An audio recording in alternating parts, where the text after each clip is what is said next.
Второй представитель ГКНВ, будете выступать? Слово предоставляется представителю Министерства внутренних дел. Нет, омбудсмена. Кто из вас будет? Вот сейчас, секунду. Омбудсмена. Проходите. Аралбаеву Урмату Саганалиевичу предоставляется слово.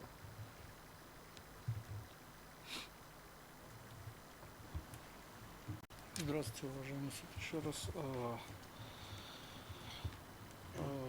Институт Ахача омбудсмена в рамках конституционного судопроизводства по ходатайству по данному делу сообщает следующее. В соответствии с подпунктом В пункта 5 статьи 3 Закона о внесении изменений в некоторые законодательные акты в сфере уголовного законодательства от 10 марта 2021 года номер 29 была отменена часть 3.1 статьи 26 Уголовно-процессуального кодекса от 2 февраля 2017 года, согласно которой прекращение дела по основаниям, указанным в пункте 12 части 1 настоящей статьи, не допускается, если не возмещен материальный ущерб от преступления или проступка. Согласно смысловому содержанию вышеуказанной нормы, обязательным условием применения является истечение срока давности, является наличие факта возмещения материального ущерба от преступления. Данная норма соответствует целям уголовного законодательства, прежде всего направленного на обеспечение защиты прав собственности, восстановления социальной справедливости, а также неотвратимости наступления юридической ответственности за совершение противоправного деяния. Кроме того, истечение срока давности относится к нереабилитирующим основаниям для прекращения уголовного судопроизводства.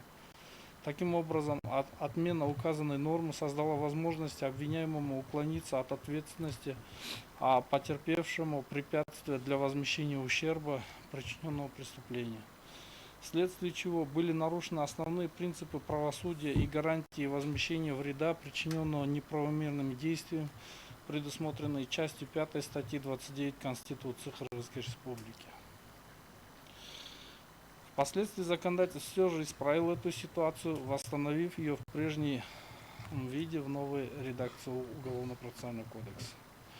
В свою очередь, обеспечение права на судебную защиту предусматривает предоставление определенных гарантий защиты со стороны государства, выраженных в установлении справедливости и обеспечении положения, способствующих восстановлению нарушенных прав граждан.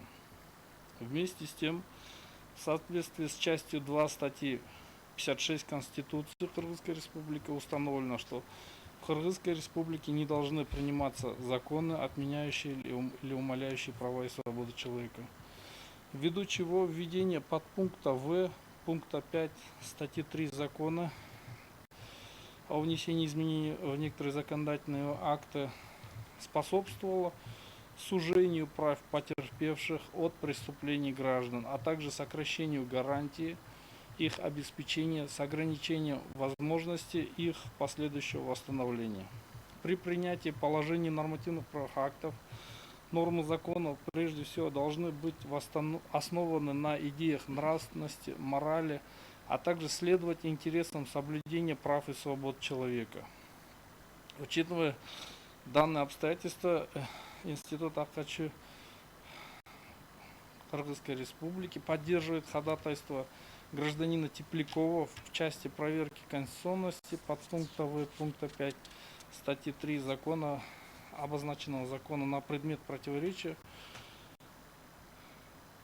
части 2 статьи 56, части 1 статьи 61 Конституции и части 2 статьи 124 Конституции Кыргызской Республики.